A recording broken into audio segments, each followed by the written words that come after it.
ఇప్పుడు కోల్కతాలో జరిగిన ఇష్యూలో తీసుకుంటే చాలా క్లియర్ కట్గా ఆయన 150 మిల్లీగ్రాముల స్పెర్మ్ ఆమె శరీరంలో లభించినట్టు. ఒకవేళ ఒక మనిషి శరీరంలో రేప్ అండ్ మర్డర్ జరిగితే ఆ శరీరంలో ఎంత స్పెర్మ్ దొరుకుతుంది? ఒక వ్యక్తి ప్రతిక్రియలో పాల్గొన్న, మాస్టర్బేషన్ చేసుకున్న, అంతకు మునుపు రోజు కానీ పాల్గొనకపోతే 3 ml కంటే తక్కువ వస్తుంది. సాధారణంగా 2-3 రోజుల తర్వాత కానీ పాల్గొంటే, అదే 4-5 రోజులు గ్యాప్ ఉంటే, రేప్ చేస్తున్నప్పుడు ఆమె తన వ్యక్తిని చేయదు కదండి, సాటిస్ఫాక్షన్ అవ్వదు కదా. రేపు కానీ ఇంకేదన్నా కానీ అక్కడ స్పందించే ఆర్గాన్కు దీనికి సంబంధం లేదు. ఆమెకి ఇష్టం లేకుండా చేసినా కూడా ఆ శరీర అవయవాలు దానిలంతకవే స్పందిస్తాయి. అంటే మెదడుతో పని లేదు, మెదడుతో దానికి పని లేదు. లేడీస్కి యాక్చువల్గా జెంట్స్కి అయితే మెదడు సరిగా పని చేయకపోతే ఆ ఆర్గాన్. కోల్కతా డాక్టర్ గారు ఇచ్చిన స్టేట్మెంట్ ఇది మరో ప్రత్యక్ష కేసులాగా మారే అవకాశం ఉంది. ఏం మారడానికి లేదండి. ఇప్పటికే ఇండియాలో ఉండే కర్మ అయితే మన చట్టాలు ప్రపంచంలోనే బెస్ట్, అత్యుత్తమమైనవి. కానీ దాన్ని పాటించాల్సిన మాలాంటి వాళ్ళు చట్టాలు మార్చటం కాదు, ముందు మనం మారాలి.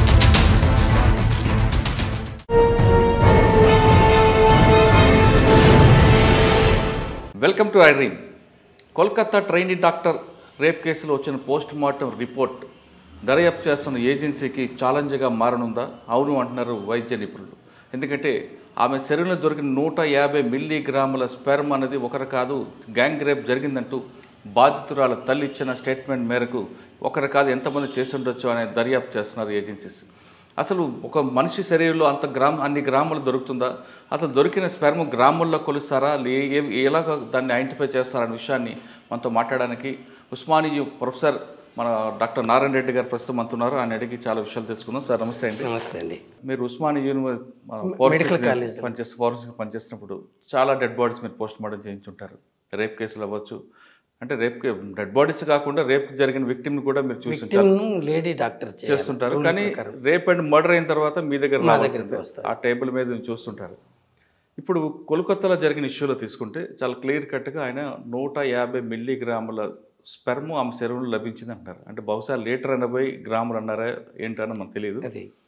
ఒకవేళ ఒక మనిషి శరీరంలో రేప్ అండ్ మర్డర్ జరిగితే ఆ శరీరంలో ఎంత స్పెర్మ్ దొరుకుతుంది? స్పెర్మ్ అనేది ఎలా కౌంట్ చేస్తుంటారు? చేసిన తర్వాత దాన్ని ఎలా డివైడ్ చేసి డైని పంపిస్తుంటారు? ఇక్కడ మొదటిది, ఆయన మిల్లీ లీటర్లు అండాన్ని పొరపాటున మిల్లీగ్రాములు అన్నాడు. 1000 మిల్లీగ్రాములు అయితే 1 గ్రాము. బంగారం కొనడానికి బంగారు షాపులకు పోయిన వాళ్ళు 1 గ్రామ్ కాయిన్స్ అని ఉన్నాయి పూజ కోసరం. సో అది ఎంత ఉంటుందో దాన్ని 1000గా డివైడ్ చేస్తే 1 మిల్లీగ్రామ్ అవుతుంది. అటువంటి 150 మిల్లీగ్రాములు తీసుకుంటే దాని సైజు ఎంత ఉంటుందో చెప్పండి. ఇక్కడ డాక్టర్ గారు పొరపాటున మిల్లీ లీటర్లు అనడానికి బదులు మిల్లీగ్రామ్ అన్నాడు. ఇది పొరపాటు ఎవరైనా చేస్తారు, నేను కూడా చేస్తూ ఉంటాను. పొరపాట్లు జరగటం అనేది పని చేసేవాళ్ళు అది సహజ సిద్ధం. సో దాని గురించి తప్పులు పట్టాల్సిన అవసరం లేదు. రెండవది, ఒక వ్యక్తి ప్రతిక్రియలో పాల్గొన్న, మాస్టర్బేషన్ చేసుకున్న, అంతకు మునుపు రోజు కానీ పాల్గొనకపోతే అప్పుడు కేవలం 3 ml కంటే తక్కువ వస్తుంది. సాధారణంగా 2-3 రోజుల తర్వాత కానీ పాల్గొంటే 3 ml వరకు రావచ్చు. అదే 4-5 రోజులు గ్యాప్ ఉంటే 5 ml వరకు, మిల్లీ లీటర్లు అంటారు, అంత మాత్రమే వస్తుంది. రెండవది, రతిక్రియ సమయంలో వెజైనాలో లూబ్రికేషన్ ఫ్లూయిడ్ పుడుతుంది. బర్తోలిన్స్ గ్లాండ్స్ అని ఉంటాయి, అవి ప్రొడ్యూస్ చేస్తాయి.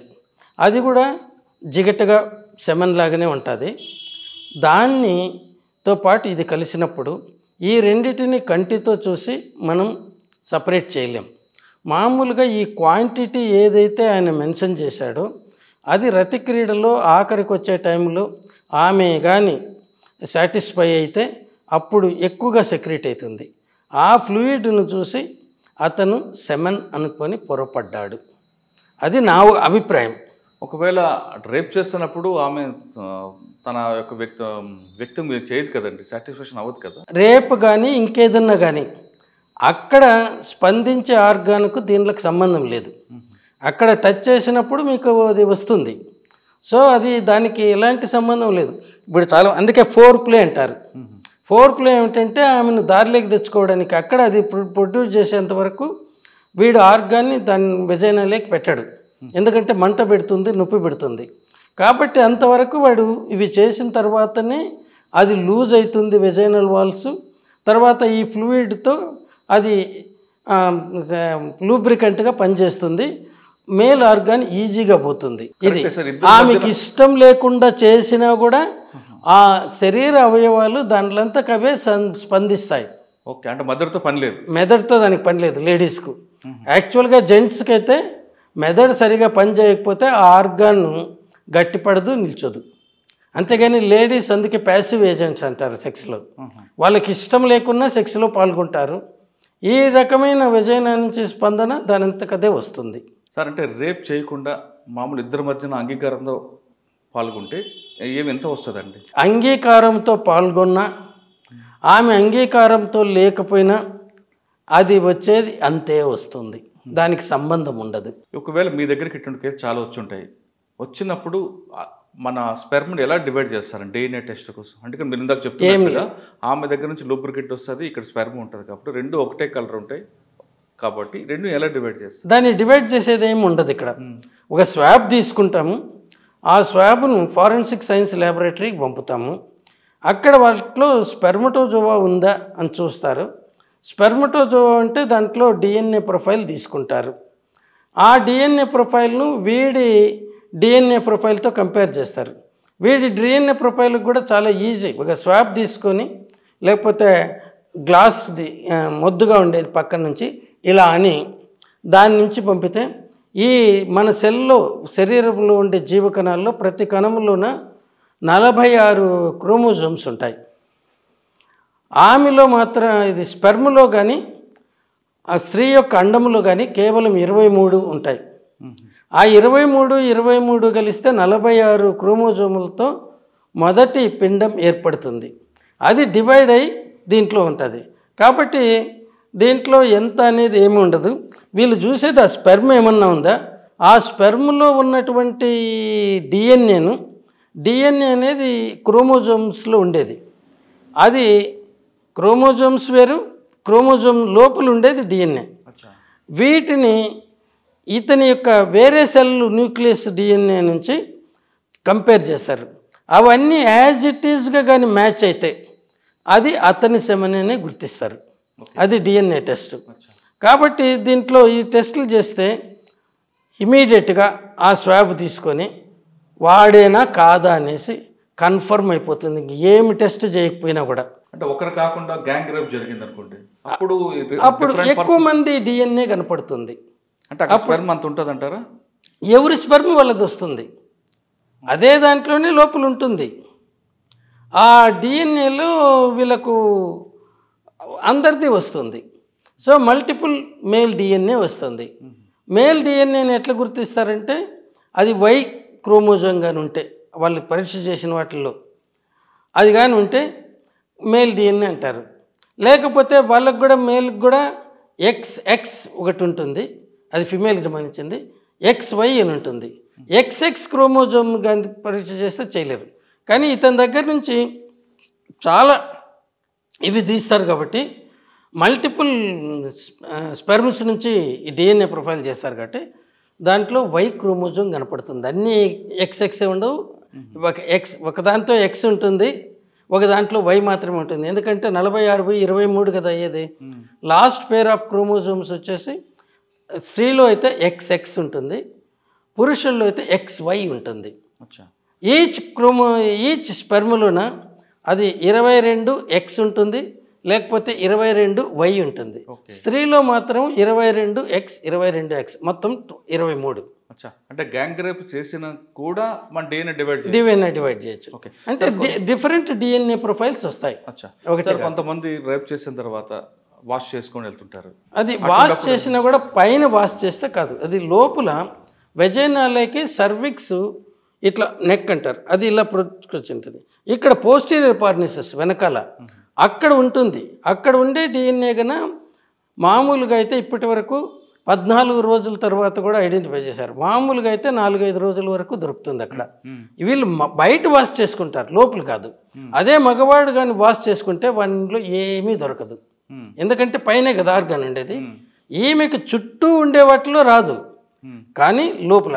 అది కూడా పోవాలంటే ఏం చేయాలంటే ఈమె లోపలకు వేలు పెట్టి శుభ్రంగా కడుక్కోవాలి వెజైనాలకి. అప్పుడు మాత్రమే అది పోగలదు. అది చేయరు మామూలుగా. సో బయటనే కడుక్కుంటారు. సో వస్తుంది సార్. అంటే ఇప్పుడు మనం కోల్కతా కేసులు తీసుకుంటే బై మిస్టేక్ అని చెప్పిన రిపోర్ట్ అనుకోవచ్చా, లేదు నిజంగా అంటే డాక్టర్ గారు పొరపడ్డాడు అని చెప్తాను. ఇంటెన్షనల్గా ఎవరు అబద్ధం చెప్పరు. అతను వెజైనల్ సెక్రీషన్స్ కూడా సెమన్ కలుపుకొని అది 150 మిల్లీగ్రాములు అన్నారంటే 150 ml. సో అది ఆయన పొరపడ్డం. అది కంటితో చూసి మీరు ఇది సెమన్నా లేకపోతే ఇంకోటి అని చెప్పలేం. జిగట్టగా ఉండే ఫ్లూయిడ్ అండి. మీరు ఏమన్నా చెప్పగలరా? చెప్పలేము. ఇది అంతే. అంటే సాధారణంగా మనిషి దీంట్లో ఇద్దరు అంగీకారం జరిగింది అనుకోండి, మీరు అన్నట్లుగా ఆయన వేరే కార్యక్రమాలు చేయకుండా వారం రోజుల తర్వాత కలిస్తే ఎంత రావచ్చు? 5 ml. 5 ml, అంతకు మించి రాదు. అంతకు మించి రాదు. కొంతమంది డ్రగ్స్ తీసుకొని చేస్తుంటారు కదా. అప్పుడేం డ్రగ్స్ తీసుకొని చేసేది ఇక్కడ మూడు పుట్టించడానికి బ్రెదర్ మైండ్లో, అంతేగాని ఆ డ్రగ్స్కు దీనికి సంబంధం లేదు. ఒకవేళ రెగ్యులర్గా కలుస్తుంటారండి భార్యాభర్తలు, అప్పుడు 3 ml వరకు ఉంటుంది రోజు కలిసే వాళ్ళు. ఎందుకంటే అది సెక్రెట్ కావడానికి కూడా టైం కావాలి. అది నిలువ ఉండేది సెమినల్ వెసికల్, అవి ఇక్కడే ఉంటాయి. మనం టెస్టిస్ అనే దాంట్లో స్పెర్మటోజోవా అంటే పురుష కణాలు, అవి కేవలం సెమెన్లో 4%. ఇంకా 96% ఇక్కడి నుంచి ప్రొడ్యూస్ చేయండి వాళ్ళకు. అందుకే వ్యాసెక్టమీ చేసిన వాళ్ళకి కూడా సెమెన్ వస్తుంది. అక్కడ టెస్టిస్లో ప్రొడ్యూస్ అయింది రాలేదు కదా. వ్యాసెక్టమీ అంటే ఏంటి? ఆ కనెక్షన్ తీసేయటము. సో సెమెన్ ఆటోమేటిక్గా ఉంటుంది. వాళ్ళు రెగ్యులర్ ఇంటర్ కోర్సులో పాల్గొంటారు, వాళ్ళలో సెమెన్ వస్తుంది. అంటే వారంకి ఒకసారి కలిస్తే వాళ్ళు 5 ml వరకు రావచ్చు. ml అంతే, మిల్లీ లీటర్లు మిల్లీగ్రామ్స్ కాదు. దాన్ని సెంటీమీటర్లు పెట్టాలంటే క్యూబిక్ సెంటీమీటర్ అంటారు. Okay, 1 centimetre. సార్ సాధారణంగా కొంతమంది పిల్లలు ప్లానింగ్ చేసుకుంటారు కొంతకాలంతో చేద్దామని, కానీ ఒక్కొక్కసారి వాళ్ళు అన్ఎక్స్పెక్టెడ్ కలిసిపోవడం వల్ల, మీటింగ్ అవ్వడం వల్ల పిల్లలు పుడుతుంటారు. పిల్లలు కలగాలంటే ఏం చేయాలి, లేదు కొంచెం ఫ్యామిలీ ప్లానింగ్ చేసుకోవాలనుకుంటే ఏ విధంగా వాళ్ళు మీటింగ్? అది న్యాచురల్ పద్ధతిలో అయితే సేఫ్ పీరియడ్ అని ఉంటుందండి. మామూలుగా సాధారణ స్త్రీల్లో ఎక్కువ మందికి 4 వారాలకు ఒకసారి ఋతుస్రావం అవుతుంది. కొద్దిమందిలో వేరియేషన్ ఉంటుంది. కొద్దిమందిలో 20 రోజులకు కూడా కావచ్చు, 35 రోజుల వరకు లోయెస్ట్ అండ్ మ్యాక్సిమం పెట్టారు. అందుకోసమే ఇంతకు మునుపు ఫ్యామిలీ ప్లానింగ్ పర్పస్గా ఇష్టం లేని గర్భాన్ని తొలగించాలంటే 20 వారాలకే వరకు మాత్రమే పెట్టారు. ఎందుకంటే 20 రోజులు ఇంటూ 10 వేస్తే వాళ్ళకు అది కంప్లీట్ అయ్యేది. అది 20 ఇంటూ 7 వేస్తే 7 దీనికి అట్లా మామూలుగా ఇవన్నీ వస్తుంది. కానీ ఇక్కడ మనకు ఏంటంటే పిల్లలు పుట్టకూడదు అనుకుంటే ఋతుస్రావం అయిపోయిన తర్వాత మొదటి వారం కానీ, తర్వాత రెగ్యులర్ మెన్సెస్ అయ్యే వాళ్ళకు 22 వారాలు, ఆఖరి వారం కానీ నెక్స్ట్ ఋతుస్రావం, ఆ పీరియడ్లో కానీ వాళ్ళు సెక్స్లో ఫ్రీగా పాల్గొనవచ్చు. ప్రెగ్నెన్సీ ఇచ్చే ఛాన్సెస్ 99% ఉండవు వాళ్ళకు. ఓకే, అదే అట్ అబౌట్ అంటే 2 వారాలప్పుడు కానీ కలిస్తే ప్రెగ్నెన్సీ వచ్చే ఛాన్సెస్ ఎక్కువ. సో దానికోసం మా డాక్టర్లు ఏమంటారంటే మామూలుగా 4 రోజులు ఇటు 4 రోజులు అటు అంటారు. ఇంకా సేఫ్టీ కావాలంటే 1 వారం ముందు 1 వారం వెనక. అప్పుడు పొరపాటును కూడా ఆమెలో ఎగ్ రిలీజ్ కాదు. ఎగ్ రిలీజ్ అయ్యేది మిడ్ మిన్స్ట్రువల్ సైకిల్. అది కూడా ఇక్కడ వెజైనాకి వచ్చి కాదు, అది ఫెర్టిలైజ్ అయ్యేది. ఈ పెల్లోపియన్ ట్యూబ్స్ ఉంటాయి, ఆ ట్యూబ్ మధ్యలోకి వచ్చినప్పుడు ఈ స్పెర్మ్ ఆ టైంలో కానీ సెక్సువల్ ఇంటర్కోర్స్ అయితే అది చాలా స్పెర్మ్స్ అక్కడ రిలీజ్ అవుతాయి. వాటిల్లో కొన్ని మాత్రమే ట్యూబ్లోకి వెళ్ళగలుగుతాయి. వాటికి తోక ఒకటి ఉంటుంది, ట్యాడ్పోల్స్ అని కప్పలు పెట్టినారు కదా, ఆ ట్యాడ్పోల్ యాక్షన్స్తో పైకి ప్రాకుతాయి. దానిలో అన్ని ఒకసారి దగ్గర ఫ్యూ మిలియన్స్ రిలీజ్ అవుతాయి. వాటిలో ఒక్కటి మాత్రమే పోయి అండంతో కలవగలదు. అది ఫెర్టిలైజ్ అయ్యి సింగిల్ ఎగ్గా సింగిల్ సెల్ ఫార్మ్ అవుతుంది. ఆ సింగిల్ సెల్లో 46 క్రోమోజోములే ఉంటాయి. ఆమె నుంచి 23, వీడి నుంచి 23, అంటే మన కంప్లీట్ నార్మల్ సెల్లో ఉండేంత. అది మల్టిపుల్ అయితే ఒక ముద్దలాగా అవుతుంది. దాన్ని బ్లాస్టోసిస్ట్ అంటారు. ఆ స్టేజ్లో అది యూట్రస్ లేకొచ్చి అక్కడ ఇంప్లాంట్ అవుతుంది. అక్కడ ఇంప్లాంట్ అయిన తర్వాత పెరిగి 9 నెలల వరకు సుమారు అప్పటి వరకు పెరిగి బయట వస్తుంది. ఇది పిండం ఏర్పడేది. అక్కడ నుంచి వచ్చిన అండం మగవాడితో కలిసి క్రాస్ అయిన తర్వాత అది అప్పటికి అది అక్కడికి వచ్చి ఉంటుంది, ఆ ఫెల్లోపియన్ ట్యూబ్ మధ్యలోకి. ఈ స్పెర్మ్ కూడా అక్కడికి వెళ్తుంది. అన్నీ పోలేవు, కొన్ని మాత్రమే.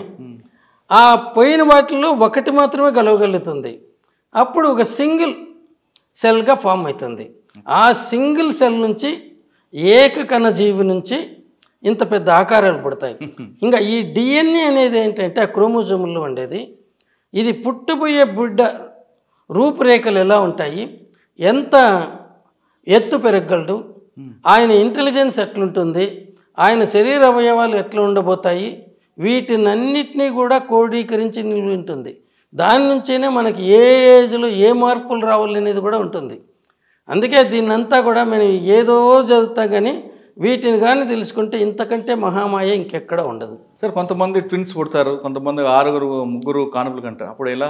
ట్విన్స్ పుట్టే రకంలో 2 ఉండదు. యూనివోలర్, ఇప్పుడు నేను ఇట్లా చెప్పినాను కదా, పిండం ఫామ్ అవుతుందంటే ఒకటి ఫామ్ అయ్యి వెజైనాలో ఉన్నప్పుడు పిండం ఏర్పడేటప్పుడు, అంటే అక్కడి నుంచి ఒక ముద్దలాగా వస్తుంది, దాన్ని బ్లాస్టోసిస్ట్ అంటారు. అది అనుకోకుండా 2గా చీలుతుంది. 2గా చెల్లి 2 పిల్లలు బయట వస్తారు. వాళ్ళిద్దరూ మేల్ కానీ ఫిమేల్ కానీ ఉంటారు. ఇద్దరు మేల్ ఆర్ ఫిమేల్. దాంతో అతను ఇది వచ్చి వాళ్ళిద్దరి డిఎన్ఏ ఒకటిగా ఉంటుంది, కానీ ఫింగర్ ప్రింట్స్ మాత్రం డిఫరెంట్గా ఉంటుంది. ఇవి తల్లిదండ్రుల నుంచి సంక్రమించేటివి కాదు, కానీ డిఎన్ఏ ఫింగర్ ప్రింట్ మాత్రము ఆ యూనివోలర్, అంటే ఒక పిండం నుంచి 2గా డివైడ్ అయి పుట్టిన వల్ల ఒకటిగానే ఉంటుంది. అదే 2 సార్లు కలయిక వలన జరిగినప్పుడు ఒక్కోసారి సెకండ్ ఎగ్ కూడా రిలీజ్ అవుతుంది. ఆ టైంలో కలిసినప్పుడు, లేకపోతే సెకండ్ పీరియడ్లో రిలీజ్ అయిన దాంట్లో ఇది ఒక ఇంటర్ కోర్స్తోన అదొక ఇంటర్ కోర్స్తోన జరుగుతుంది. అక్కడ ఒకరు మేలు ఒకరు ఫిమేలు ఉండొచ్చు. తర్వాత ఇంక కొన్ని కేసులు రిపోర్ట్ అయినాయి. ఒక ఆమెకు ఒకడు తెల్లగా, ఇంకొకడు న్యూగ్రో ఫ్యూచర్తో పుట్టినాడు. అప్పుడు దాన్ని ఇన్వెస్టిగేట్ చేస్తే ఆమె ఇద్దరితోన సంబంధం ఉంది. ఇవి 2 ఎగ్గులు రిలీజ్ అయినప్పుడు ఒకసారి ఒకటి ఒక్కోసారి ఒకే పీరియడ్లోనే, మామూలుగా ఓవరీస్ ఒక ఇంటర్మినిస్ట్రల్ పీరియడ్లో ఒకటే పనిచేస్తుంది, దాని నుంచి వస్తుంది. ఒక్కోసారి అనుకోకుండా 2 కూడా రిలీజ్ చేయొచ్చు కొద్ది తేడాతో, 2 ఎగ్గులు. అటువంటి అప్పుడు కూడా ఇది జరిగే అవకాశం ఉంది. అందుకే ఇది ఫస్ట్ కేసు రిపోర్టెడ్. నాకు ఒకే కాన్పులో కవలలు పుడితే ఒకరి తెల్లవాడికి పుట్టినట్టుగా ఇంకోటి నల్లవాడికి పుట్టినట్టుగా ఎలా ఉంది అంటే వాళ్ళ డిఎన్ఏలు డిఫరెంట్. తర్వాత హిస్టరీ తెలిసింది ఏంటంటే ఆమెకు ఒక నీగ్రో జాతి వాడితోన అమెరికాలో, ఇంకొక తెల్లవాడితోన సంబంధాలు ఉన్నాయని. సార్, మాకు ఒకసారి కేసు వెళ్దాం. ఆ కేసులో ఆయన ఇచ్చిన స్టేట్మెంట్ ప్రకారం ఇది మళ్ళీ ఒకసారి గ్యాంగ్ రేప్ అంటూ వాళ్ళ తల్లి ఇచ్చిన స్టేట్మెంట్ ఇవ్వడం, ఆవిడ కూడా కంప్లైంట్ ఇవ్వడం, ఇన్వెస్టిగేషన్ స్టార్ట్ అవుతుంది. అంటే ఇన్వెస్టిగేషన్ పార్ట్లో ఉంటుండగా ఒక ఫోరెన్సిక్స్ డాక్టర్ మీడియాతో మాట్లాడున్నది కరెక్టా కాదు? కరెక్ట్ కాదు, అది తప్పుదారిని పట్టిస్తుంది కేసు. ఒకసారి మాట నోటి నుంచి బయట వచ్చిన తర్వాత ఎవరికి వచ్చినట్టుగా వాళ్ళు దాంతో ఆడుకుంటారు, వాళ్ళ ఓన్ స్టోరీలు సృష్టించుకుంటారు. ఆ కథలు ఇప్పుడు ఏంటంటే మనకు తెలుసు కదా, ఇది వాట్సాప్ ఇంకోటి చక్కర్లు కొడుతూ ఉంటారు. ఒక సామెత ఉంది, అసత్యము సత్యము కానీ పరుగు పందానికి పోటీ పెట్టుకుంటే వీడు సత్యం అనేవాడు కూర్చొని బట్టలు దొడుక్కొని షూస్ వేసుకునే లోపల అసత్యం అనేవాడు సగం ప్రపంచాన్ని చుట్టాడు. సో వాడి కలిగించిన ఎఫెక్ట్ను సత్యం ఎప్పటికీ డిమాలిష్ చేయలేదు. ఎన్ని ప్రూఫ్ చేసినా కూడా ప్రజలు ఎట్లుంటారంటే crime and sex are more interesting. మనం ఎన్నన్నా కబుర్లు చెప్పచ్చు. సో నేను క్రైమ్ జరిగింది అనుకుంటే నువ్వు జరగలేదంటే నేను నమ్మను. ఇంకా బాగా జరిగింది, ఇంకా ఎంతమంది ఉంటారంటే అది నమ్ముతాను. ఎందుకంటే ఇది మనకుండేటటువంటి, మన మైండ్కు ఉండేటటువంటి ఒక దుర్గుణం. మీరు చెప్పండి ఎంతన్నా చేసి సైంటిఫిక్ ప్రూఫ్, దానికోసమని వీటిలో ఒక సామెత ఉంది, 1 ounce of circumstantial evidence is more worth than a ton of oral evidence అన్నారు ఈ కంట్రీలో, ఇండియాలో. ఎందుకంటే మనం చిన్నప్పటి నుంచి అసత్యాలు నమ్మటం, అసత్యాలు మాట్లాడడంలో నుంచి పెరిగాం. సో దీంట్లో మనము అసత్యం వితౌట్ ఎనీ హెజిటేషన్ మాట్లాడతాం. సత్యం మాట్లాడాలనుకుంటే మనం ఊహించుకొని సత్యం మాట్లాడాలి కాబట్టి సత్యం చెప్తానంటారు. దీంట్లో సత్యం మరుగున పడిపోతుంది, అసత్యం చక్కర్లు కొడుతూ ఉంటుంది. దీనికి బెస్ట్ ఎగ్జాంపుల్ సినీ యాక్ట్రెస్ ప్రత్యూష కేసులో. అది సిబిఐ వాళ్ళు ఆమె ఫోన్ కాల్ను కంటిన్యూస్గా రికార్డ్ చేసినారు. మేనమామ కూతురుతో నుంచి బయటపడినప్పటి నుంచి పోతూ ఉన్నప్పుడు ఎవరెవరితో మాట్లాడన్నారు. వాళ్ళ దీని ప్రకారము 6:30కు ఒకసారి వాళ్ళ తల్లికి ఫోన్ చేసి జయం పిక్చర్లో హీరోయిన్ పాత్ర వచ్చిందని చెప్పింది. అది తల్లి అందరికీ చెప్తూ ఉంటే, తల్లి వాళ్ళ ఫ్రెండ్స్కి అందరికీ చెప్తే ఆ అమ్మాయిలందరూ ఒకరి తర్వాత ఒకరు ఈ అమ్మాయికి కంగ్రాచులేట్ చేయడానికి చెప్పారు. తర్వాత వీళ్ళు హైదరాబాద్కి వెళ్ళి ఒక పెస్టిసైడ్ షాప్లో పురుగుల మందు కొనుక్కున్నారు. అది 300 ml. అది తీసుకొని మళ్ళీ హిమయత్ నగర్కి వచ్చి అక్కడ చైనీస్ రెస్టారెంట్ ఉంటుంది.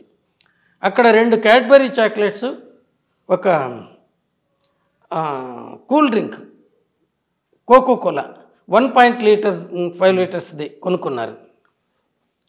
ఇది పురుగుల మందు కొన్న తర్వాత చోటనే ఈ బాటిల్ ఓపెన్ చేయడానికి ఒక ఫ్రిస్కర్ నైప్ బాటిల్ ఓపెనర్ కొన్నారు. దీంతో అక్కడ చాక్లెట్ తినేది మునుపుగా అది ఓపెన్ చేసి ఆ మందు కూడా అంతా పోసుకోలేదు, దీంట్లోకి కొంచెం మాత్రం పోసుకొని మిగతా దానికి శుభ్రంగా మూత పెట్టి ఆ మున్సిపల్ డస్ట్బిన్లో వేశారు. వీళ్ళు ఆసుపత్రికి వచ్చి అడ్మిట్ అయిన తర్వాత అది ఏంటి మీరు తాగిన పురుగుల మందు ఏదో తెలిస్తే దానికి సరైన విరుగుడు ఇవ్వచ్చు అని డాక్టర్లు అంటే, ఈ అబ్బాయి గుర్తు చేసుకొని ఫ్రెండ్స్కి ఫోన్ చేసి అక్కడ ఆ చైనీస్ రెస్టారెంట్ పక్కన ఉండేటువంటి చెత్త కుప్ప దాంట్లో వేసినాము, అక్కడ వీళ్ళ ఫ్రెండ్ ఎవరున్నాడో అతనికి ఫోన్ చేసి అది వెతికి తీసుకొని రమ్మంటే అతను తీసుకొని వచ్చాడు. దాని ట్రేడ్ నేమ్ నువాక్రాన్. దాన్ని అది ఒక ఆర్గనోపాస్పేట్ కాంపౌండ్ గ్రూప్ది. సో వాళ్ళు ఇలా జరిగింది. క్యాడ్బరీ చాక్లెట్స్ చెరువుటి కొన్నారు, అది తిన్నారు. దాంతోనే స్టమక్ ఫ్లూయిడ్ బ్రౌన్ కలర్ వచ్చింది. తర్వాత అబ్బాయిలు స్టమక్ ఫ్లూయిడ్లో స్టమక్ వాష్ చేసినప్పుడు 4.1 mg/100 ml వచ్చింది. ఈ అమ్మాయిలు మాత్రం 29 mg/100 ml వచ్చింది. ఇది కానీ బయట పెడితే ఏమంటారు, ఈ అమ్మాయి తక్కువ తాగింది, వాడు ఎక్కువ తాగింది, మరి వాడెందుకు చావలేదంటారు. కానీ ఇద్దరు ఒకే మోతాదులోనే తాగింటారు. అబ్బాయిలు స్టమక్ నుంచి అబ్జార్ప్షన్ రేట్ మామూలుగా ఎక్కువగా అబ్జార్బ్ అయ్యేది చిన్న ప్రేవుల నుంచి, అక్కడికి కాకపోకమునిపై స్టమక్లోనే అమ్మాయిల్లో చాలా ఎక్కువగా అబ్జార్బన్ అయింది. దానివల్ల దాంట్లో శాతం తగ్గింది. వీడిలో అక్కడ అబ్జార్ప్షన్ కెపాసిటీ తక్కువ ఉంది. అందువల్ల ఈయనకు 4.1 mg/100 ml ఆఫ్ స్టమక్ ఫ్లూయిడ్లో ఉంది. ఆ స్టమక్ ఫ్లూయిడ్ కూడా బ్రౌనిష్ కలర్ ఉన్నారు. ఆ బ్రౌన్ ఎక్కడి నుంచి వచ్చింది, వీళ్ళు తిన్న క్యాడ్బరీ చాక్లెట్స్ నుంచి. తర్వాత కేర్ హాస్పిటల్ అక్కడ కడుపులో తిప్పుతూ ఉంటే మిగిలిన కోకోకోలా డ్రింక్ను హుస్సేన్ సాగర్లో వేసేశారు. అక్కడి నుంచి కేర్ హాస్పిటల్కు తొందరగా పోతూ అబ్బాయి ఫ్రెండ్స్కి అందరికీ ఫోన్ చేసి వీళ్ళకి కామన్ ఫ్రెండ్స్కు జాగ్రత్తగా చదవండి, జాగ్రత్త, అక్కడ ఇక్కడ తరగద్దు, వేస్ట్ చేసుకోవద్దు అంటే వాళ్ళు ఎవరైనా బయట పోయేటప్పుడు ఇది చెప్తాం కదా, ఏం చేయాల్సిందే. అలా చెప్తా ఉంటే వీళ్ళకేమొచ్చింది, ఎందుకు చెప్తున్నారు అని అడిగితే మీరు కేర్ హాస్పిటల్కి రండి మీకే తెలుస్తుంది అని పోయినారు. ఎందుకంటే they never wanted to commit suicide. ఇవి సర్కమ్స్టాన్సెస్ చెప్తే అది తీసుకొని నటిస్తే ఈ లోపల అబ్బాయి తల్లిదండ్రులు వచ్చి వాళ్ళ పెళ్ళికి ఒప్పుకుంటారు. మీరు చావద్దండ్రా నాయన, బ్రతకండి, ఎవరినైనా పెళ్లి చేసుకో, బ్రతుకుంటే చాలు అనేసి ఈ ప్లాన్లో. సో దీన్ని పోయి అమ్మాయి 15 గంటల 45 నిమిషాల్లో ఆసుపత్రుల్లో ట్రీట్మెంట్ తీసుకుంటూ ఉన్నది. ఆసుపత్రిలో ఆమె చేరిన 1.5 అవర్కు 1.5 గంటకు ఆ తల్లి ఇమీడియట్గా ఆమెకు ఫోన్ పోయింది, మీ అమ్మాయి ఆసుపత్రిలో ఉంది, కేర్ హాస్పిటల్ బంజారా హిల్స్లోని. అక్కడి నుంచి ఆటో తీసుకొని కొడుకుని తీసుకొని ఇక్కడికి వచ్చేప్పటికి 9:30 అయింది. 9:30, 10 మధ్యలో కొద్దిసేపు ఆమెను ఇంటెన్సివ్ కేర్లో ఉండటంతో అనుమతి చేయలేదు, ఎవరిని కానీ అనుమతి చేయరు. ఆ అమ్మాయి కొద్ది కాన్షియస్నెస్ తెచ్చుకొని కొద్దిగా బయటపడిన తర్వాత మళ్ళీ ఈమెను లోపలికి చేసినప్పుడు ఈమె ఇచ్చిన స్టేట్మెంటు 14వ తేదీ మార్చి 2002లో అన్ని పేపర్లోనూ వచ్చింది. నన్ను కొద్దిసేపు ఆపారు, తర్వాత అలో చేస్తే 7 మంది డాక్టర్లు పాపను పరీక్ష చేస్తున్నారు. వాళ్ళలో ఒకరు హౌ ఆర్ యూ అని పాపను అడిగితే పాప ఐఎమ్ ఓకే సార్ అనింది అనేసి. దీన్ని ఒక విలేకరి నిజంగానే అనిందా అనేసి, ఎందుకంటే అంతవరకు మునుస్వామి చెప్పింది గొంతు బిసిగి చంపి తీసుకెళ్లారు అనేసి. ఇది పోతా ఉంటే తర్వాత ఇది ఇలా జరిగింది. కానీ ఒంటి మీద గాయాలు ఉన్నాయి కదండి. ఆ గాయాలన్నీ కూడా ట్రీట్మెంట్ పార్ట్వి, ట్రీట్మెంట్ పార్ట్వి కాదు, అన్నీ ఎడం వైపున ఉన్నాయి. 2 నీడిల్వి, అవి దారం గుట్టి కట్టేయడానికి ఈ పైపును. ఇక్కడ మామూలుగా కాళ్ళకు కానీ చేతులకు కానీ వీన్ సెక్షన్ చేసి చేస్తారు. ఈ అమ్మాయికి అప్పుడే అపస్మారక స్థితిలో వస్తే అది చేయడానికి వీలు కాకపోతే అప్పుడు చేసినారు. దాంతో ఇది ఆ గాయాల్ని ఇక్కడ మునుస్వామి గారు ఇంకేదో అనుకున్నాడు. కానీ మరి అమ్మాయి ఒంటి మీద డ్రెస్ ఎందుకు ఇవ్వలేదండి? డ్రెస్ చెప్తాను, అది కూడా. ఆ డ్రెస్సు ఏమైందంటే దాంట్లో ఆమె మోషన్స్ పోయింది, యూరిన్ పోయింది. సో అవి ఇంకా వాటిని కట్ చేసేస్తారు, ప్రిజర్వ్ చేయాల్సిన అవసరం లేదు. రెండవది, పాయిజనింగ్ కేసులో హాస్పిటల్లో ట్రీట్మెంట్ చేసే డాక్టర్లు డ్రెస్సుని ప్రిజర్వ్ చేసేదని ఉండదు. స్పాట్ డెత్ అయితే వామిట్ చేసుకొని ఉంటే దాని మీద పడి ఉంటుంది కాబట్టి అవి మేము ప్రిజర్వ్ చేయాలి పోస్ట్ ఆపరేషన్లో. అంతేగాని ఆసుపత్రుల్లో చేరిన తర్వాత ట్రీట్మెంట్ ఇచ్చేటప్పుడు ఇంక ఇవెందుకు దీనిలో ఉపయోగం? రెండవది, స్టమక్ వాష్ చేసినప్పుడు, స్టమక్ వాష్ అంటే కడగటం, ఆ ఫ్లూయిడ్ని మొదట వచ్చేదాన్ని అనాలిసిస్ కోసం ప్రిజర్వ్ చేస్తారు, దాంట్లో ఏమైనా పాయిజన్ ఉందా, అది పెట్టినప్పుడు మళ్ళీ ఈ బట్టలతో అవసరం ఉందా? తర్వాత కేసు కాంప్లికేట్ అవుతుంది కాబట్టి కాంప్లికేట్ అవుతుందని అప్పుడు ఎవరు అనుకోలేదు. కాంప్లికేట్ అవుతుంది అనుకుంటే జూనియర్ డాక్టర్ను పంపిండేవాళ్ళు కాదు. అప్పుడున్న head of the department Rajagopal Reddy గారు ఆ రోజు డ్యూటీలో ఒక జూనియర్ డాక్టర్, అంటే ఆయనకు అప్పుడే పోస్ట్ గ్రాడ్యుయేషన్ చదువుతా ఉంటే టూర్ పోస్ట్ ఇచ్చినాడు, ఆయన పంపిండేవాడు కాదు కాంప్లికేట్ అవుతుంది అనుకుంటే. సీనియర్ డాక్టర్ చచ్చినట్టుగా రావాలి, ఇష్టం ఉన్నా లేకపోయినా. సో దీన్ని మామూలు పాయిజనింగ్ కేసు అనుకొని పంపారు. అందులోనే ప్రత్యూష అని వాళ్ళకి తెలియదు, ఏదో ఒక పాయిజనింగ్ కేసు. ప్రత్యూష అని తెలిసింటే ఫారెన్సిక్ మెడిసిన్ డిపార్ట్మెంట్లో ఉండే వాళ్ళంతా, అప్పుడు బషీర్బాగ్లో ఉంది, వాళ్ళందరూ పోయి సికింద్రాబాద్లో అప్పుడు ఉండేది, ఇప్పుడు ప్రజెంట్ ప్లేస్లో కాదు, అందరూ అక్కడికి వెళ్ళిందరు. ఇది ఎవరో ఒక పాయిజనింగ్ కేసు వచ్చింది, మామూలుగా రొటీన్గా జరిగేది. ఎంబీబీఎస్ డాక్టర్ చాలు. ఆ కేసులో మునుస్వామి గారి స్టేట్మెంట్ కేసు మలుపు తిప్పింది. మునుస్వామి గారు ఆ రోజు వచ్చిన సమాచారం అంటే ఆయన ఇంకిద్దరు డాక్టర్లు సికింద్రాబాద్లో ఈ ఆర్మీ హాస్పిటల్లో డ్రింక్స్ దొరుకుతాయేమో, అక్కడున్న ఇన్స్పెక్టర్ కొనిస్తానని చెప్తే అతని దగ్గరికి మునుస్వామి గారి కారులో పోయినారు. పోతే ఆ ఇన్స్పెక్టర్ రాకపోతే తిరిగి వస్తూ ఉన్నారు. అప్పుడు గాంధీ హాస్పిటల్కి పోవాలంటే ఆ కాలంలో ఆ మోండా మార్కెట్ దాని పక్క నుంచి బౌన్లో మార్కెట్ దగ్గరనే కంపుగొట్టే మా మార్చిడి ఉండేది. అక్కడ పోతూ ఉన్నప్పుడు విలేకరులు ఇట్లా సినీ యాక్ట్రెస్ ప్రత్యూష పోస్ట్ మార్టం జరుగుతుందంటే అనుకోకుండా అక్కడ పోయినాడు. అక్కడి నుంచి బయట పోతూ పోతూ విలేకరులతో ఆమెను గొంతు పిసికి చంపినారు అని పోయినాడు. అప్పుడు ఈటీవీ వాళ్ళు తేజ టీవీని ఉండేది, వాళ్ళకు ఆయనకు తీసుకెళ్ళి పార్టీకి కూర్చున్నారు. అక్కడ ఈయన ఏదేదో చెప్పినాడు. ఆ రోజున తేజ టీవీలో సాయంత్రం 8 గంటలకు ప్రియుడితో కలిసి విషం చేయించి చనిపోయిన ప్రత్యూష మృతదేహానికి వాళ్ళ సొంత ఊళ్ళో భువనగిరి దగ్గర అంత్యక్రియలు జరిగినాయి. మళ్ళీ 10 గంటలకు ఒక న్యూస్ వచ్చేది, దాంట్లో ఇప్పుడే అందిన వార్త ఆమెది ఆత్మహత్య కాదని, హత్య అని, ఒకరికంటే ఎక్కువ మంది ఆమెను మానభంగం చేసి గొంతు బిసికి చంపినారని శవ పరీక్ష చేసిన మునుస్వామి గారిని చెప్పినారు అనేసి. నెక్స్ట్ డే నాడు వీళ్ళు పోస్ట్ మార్టం రిపోర్ట్లో ఎక్కడ కానీ ఈ విషయాలు లేవు. ఈవెన్ శమన్ చూసినట్టు కానీ అక్కడేమి ఇంజురీస్ నథింగ్ పర్టికులర్ అని రాసినారు. నథింగ్ పర్టికులర్ అంటే ఏమీ లేదని మానం దగ్గర. ఆయన ఆ రిపోర్టు తీసుకెళ్ళి గాంధీ మెడికల్ కాలేజ్ బషీర్బాగ్ నుంచి సికింద్రాబాద్ మోండా మార్కెట్ దగ్గర ఉన్నటువంటి మార్చరీ దగ్గరికి వెళ్ళి అక్కడ పోలీసు వాళ్ళని అక్కడికి రమ్మని వాళ్ళకి రిపోర్ట్ ఇచ్చి ఉన్నాడు. అది కూడా తేజ టీవీ వాడు తీసుకున్నాడు. ఇది జరిగి కొద్ది కాంప్లికేట్ అయినప్పుడు ఈటీవీ అతను వచ్చి, సార్ ఆ రోజు మునిస్వామి గారు చెప్పినవన్నీ కానీ మేము కానీ బయట పెట్టింటే మీరందరూ కూడా తల దించుకొని ఉందరు అన్నాడు. ఏమంటే వద్దులేండి సార్, ఆ మాటలు చెప్పకూడదు అన్నాడు.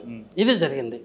ఈమె ఈ మధ్య ఇచ్చిన ఒక స్టేట్మెంట్, ఒక వీళ్ళకు ఇంటర్వ్యూలో తనకు ఫోన్ వచ్చింది, మీ పాప ఆసుపత్రిలో జాయిన్ అయినారు అని తను చూసినానని కారు దిగుతూ ఉంటే అన్నాడు. ఈమె నమ్మలేదు, ఎందుకంటే ఇప్పుడే తేజ హాస్పిటల్ ఆఫీసు పోతున్నాడు. అది సిబిఐ ఇన్ఫర్మేషన్ ప్రకారం 7:18 మదర్కు ఈమె ఫోన్ చేయటం, ఈమె రిప్లై ఇవ్వటం. సో అది చెప్తామనంటే ఈయన ఆమెకు ఫోన్ చేసింది 7:45 8 గంటలకు. అంటే మీరు మొత్తం మీద స్టడీ చేశారు కాబట్టి, అంటే నేను ఉన్నాను కాబట్టి నా మీద ఆరోపణలు వచ్చినాయి కాబట్టి మనం అన్నీ చూసుకోవాలి కదా. కరెక్టే సార్. అది అంటే రిపోర్ట్ కూడా చెప్పేది అది క్లియర్ కట్గా సూసైడ్. అవును, అందులో గ్యాంగ్ రేప్ కానీ అసలు ఏది లేదు. ఈవెన్ సెషన్స్ కోర్టు ఇచ్చిన జడ్జిమెంట్ కాపీ నా దగ్గర ఉంది. దాంట్లో ఉండే విషయాలే నేను చెప్తున్నాను. కాబట్టి ఒక డాక్టర్ గారు ఇటు స్టేట్మెంట్ ఇవ్వడం వల్ల కేసు తారుమారు అవుతుంటారా? అవుతుంది. డాక్టర్ చెప్తే అందరూ నమ్ముతారు. అందులోనే శవ పరీక్ష చేసిన డాక్టర్ చెప్తే ఇంకెవరు అతన్ని సస్పెక్ట్ చేయరు. కానీ కర్మ ఏంటంటే ఇప్పుడైతే కొద్ది మెడికల్ కాలేజెస్ ఎక్కువ రావటం వల్ల యంగ్ డాక్టర్స్ జాయిన్ అవుతున్నారు. అప్పుడైతే ఏ సబ్జెక్టులోన పీజీ సీటు రాని వాళ్ళు కొన్ని వేల మంది మాకు ఏది వద్దు ఎంబీబీఎస్ డిగ్రీ చాలు అనుకునే వాళ్ళు అనాటమీ, ఫిజియాలజీ, ఫార్మకాలజీ, ఫారెన్సిక్ మెడిసిన్కు ఆప్ట్ చేసేవాళ్ళు. అప్పటికి కూడా ఇవి ఖాళీలు వెళ్ళిపోయేటివి. ఫారెన్సిక్ మెడిసిన్ ఎక్కువ మంది దేనికి చూస్ చేసేవాళ్ళు అంటే అటువంటి వాళ్ళలో ఇదైతే సబ్జెక్ట్ చిన్నది, ఈజీగా పాస్ చేస్తారని. అనాటమీ, ఫిజియాలజీ, ఫార్మకాలజీ బుక్లు పెద్దగా ఉంటాయి, వాటిని చూసి భయపడేవాళ్ళు. ఇలాంటి రకాలు వస్తాయి. సో వీటిల్లో ఆఖర్లు లైన్లో నిల్చున్న వాళ్ళు వస్తారు, మధ్యలో ఇంతమంది వదిలేస్తే. సో మీరు ఏదన్నా కానీ మీ భార్యకి కుళ్ళిపోయిన కూరగాయలు, పాడైపోయిన బియ్యము, ముగ్గిపోయిన బియ్యం తీసుకెళ్ళి అందులో పాడైపోయిన నూనె తీసుకెళ్ళి ఇస్తే దీంట్లో నుంచి మంచి వంట చేసి పెట్టాలంటే ఆమె ఏదో సతీ అనసూయ రాళ్ళతో చేసిందట. ఈ పవర్స్ వీళ్ళకి లేవు కాబట్టి ఇది వస్తుంది. మా వాళ్ళలో కూడా అంతకుముందు 5 సీట్లే ఉండేటి మొత్తం పీజీ కోర్సు కాలంలో. అంటే ఎందుకు పనికిరాని వచ్చేవారు అప్పుడు. అదే నేను చెప్తున్నాను కదా, పీజీ కోర్సులో మొత్తం రాష్ట్రానికి కలిసి 5 సీట్లు ఉండేటివి. ఉస్మానియాలో 2, గాంధీలో 1, కాకతీయ మెడికల్ కాలేజీలో 1, వరంగల్ ఇది ఆంధ్ర మెడికల్ కాలేజ్ వైజాగ్ 1, తక్కిన కాలేజీల్లో లేవు. ఈ 5ను స్టేట్ వైడ్, ఇది దీనికి లోకల్ రిజర్వేషన్ లేకుండా పెట్టిన. అవి కూడా ఒకరిద్దరు పీజీ స్టూడెంట్సే వచ్చారు, మిగతా 3 కలిపి. అంటే ఇంత పెద్ద రాష్ట్రానికి దాంట్లో చేరడానికి 5 మంది దొరికేవాళ్ళు కాదు. సో ఈ పరిస్థితుల్లో మీరు ఇంకా క్వాలిటీని గురించి దీన్ని చూసే 1958లోనే ఇక్కడ క్వాలిటీ పెంచాలంటే మంచి ఇన్సెంటివ్స్ తీసి డాక్టర్లు యంగ్గా ఉండే డాక్టర్లు దీంట్లోకి తీసుకుంటే ఇక్కడ అభివృద్ధి చెందుతారంటే ఈ రోజు వరకు ఇలాంటి యాక్షన్ లేదు, స్పందన. ఈవెన్ మెడికల్ కౌన్సిల్కి ఇచ్చిన రిపోర్ట్లో కూడా అదే ఉంది. ఓకే, ఇది సో ఇది తప్పు చేసి మెడికల్ కౌన్సిల్ది, రాష్ట్ర ప్రభుత్వాలది. సార్ ఫైనల్గా కోల్కతా డాక్టర్ గారు ఇచ్చిన స్టేట్మెంట్ చూస్తుంటే వింటుంటే ఇది మరో ప్రత్యక్ష కేసులాగా మారే అవకాశం ఉందంటారా? ఏం మారడానికి లేదండి. ఇప్పటికే డిఎన్ఏ ప్రొఫైలింగ్ అయిపోయింది అలా. ఎందుకంటే ఇది 9వ తేదీ జరిగింది. అంటే ఆ కేసులాగా ఏమైనా మిస్టరీగా ఉంటుందంటారా? చెప్పారండి, డిఎన్ఏ ప్రొఫైల్కి పంపాలా.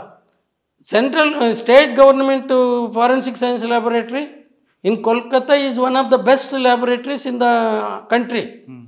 తర్వాత సిఎఫ్ఎస్ఎల్ ఉంది, central forensic science laboratory, Srinagar, కోల్కతాలో. అది మన హైదరాబాద్ సెంట్రల్ ఫారెన్సిక్స్ ల్యాబొరేటరీ కంటే గొప్పది, అన్ని ఫెసిలిటీస్ ఉండేటివి. ఇప్పుడు సిబిఐకి ఇచ్చాడు 2 రోజుల నుంచి.